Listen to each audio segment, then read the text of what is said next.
Alright guys, so we have these out of the temper, and I went ahead and cleaned up the edges down to 10 thousandths. So if you recall, last time we did this brass rod test on this particular blade, the edge was about 8 thousandths, between 6 and 8. And we had a crack, it chipped out a piece. So obviously a little bit too hard, but the edge was also a little thinner than what I wanted to go with anyway. So now that we have our 10 thousandths edge and our little bit different temper, let's see what happens.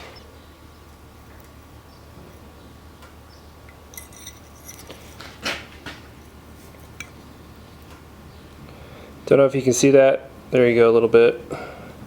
It's really hard to catch this on the camera, but you can see where that's flexing up underneath the brass rod. That's a little better there, but it's out of focus. So you can see that. And I'm applying same kind of pressure that it was last time, and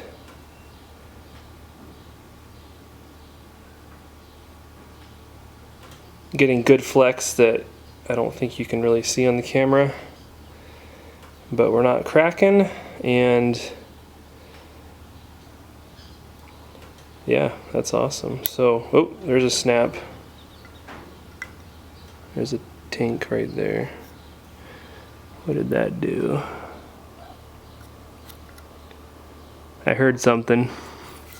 It probably also doesn't help not having this up to a very high grit, but I'm putting a lot of pressure on this edge, so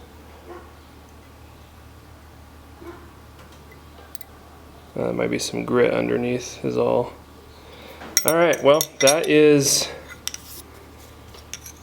good. I'm gonna go with that. I'm happy.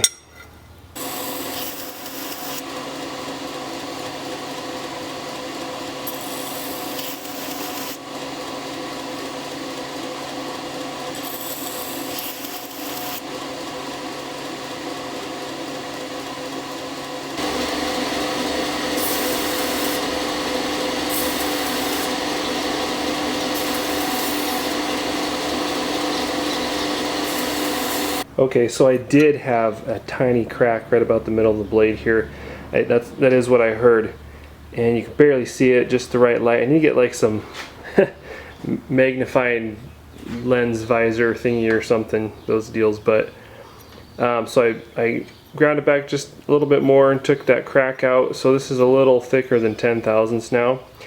But another consideration is this is only 120 grit finish right here. So all those relatively coarse lines right here at this edge, those are stress risers, and I'm pretty confident that's why it ended up cracking. It didn't chip out, it just straight line crack, you know, into the blade a little bit. So once the edge is put on there and polished up and everything, those stress risers won't be there anymore. But that is a consideration. You could, you know, go ahead and polish this up and eliminate that anyways, but at this point I'm happy with where we're at, and we'll go ahead and put a handle on these two.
Alright guys, we got these looking pretty sharp, but they're not sharp yet. Normally I would take these to the grinder and with a fine grit belt go ahead and put the primary bevel on. I think what I'm going to do this time is I'm going to take them in on the coarse stone, go ahead and grind these in by hand. Okay, so I've got my two-sided India combination oil stone here, and this is the coarse side. We're going for about a 15-degree angle on these blades here. I also want to get a feel for this this steel, not just in the sharpening, but actually putting on the primary bevel.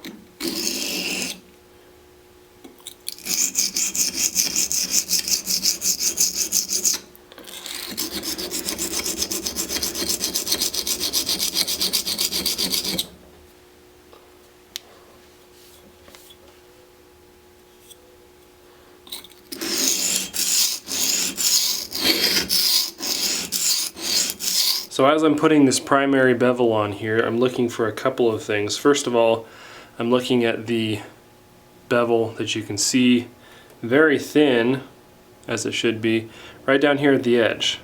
I want that to be a consistent width all the way across, and right now it's a little bit wider out here, so I need to put more pressure on this part of the blade while grinding on that. This side is a little more consistent. Second thing is I'm looking edge on, and you can see, not so much now because I'm very close, but when there's still a facet or surface on this edge, you'll see light reflection. And once you no longer see light reflection, that means that you more or less have a complete angle there. Now of course you're still going to have a burr at this stage, but that will tell you by looking edge on where the light's reflecting. That's going to tell you where you need to work on it the most, in conjunction with the width of your bevel. Now I go on to the next big division. People who all believe in God can be divided according to the sort of God they believe in. There are two very different ideas. Now that we have the bevel established on both blades here, we can move up the grit to the other side of the stone, and then finally the Arkansas stone, and then we'll do some stropping. Thus, in the very act of trying to prove that God did not exist, in other words, that the whole of reality was senseless, I found I was forced to assume that one part of reality, namely my idea of justice, was full of sense. If we ask for something more than simplicity, it is silly then to complain that the something more is not simple. If it is, he is a strange God, you will say, and if it is not, how can anything happen contrary to the will of a being with absolute power? Alright guys, well, basically what we have here is a couple of pocket razors. I think they turned out pretty cool. I like them. Anyway, as always, I appreciate you guys watching.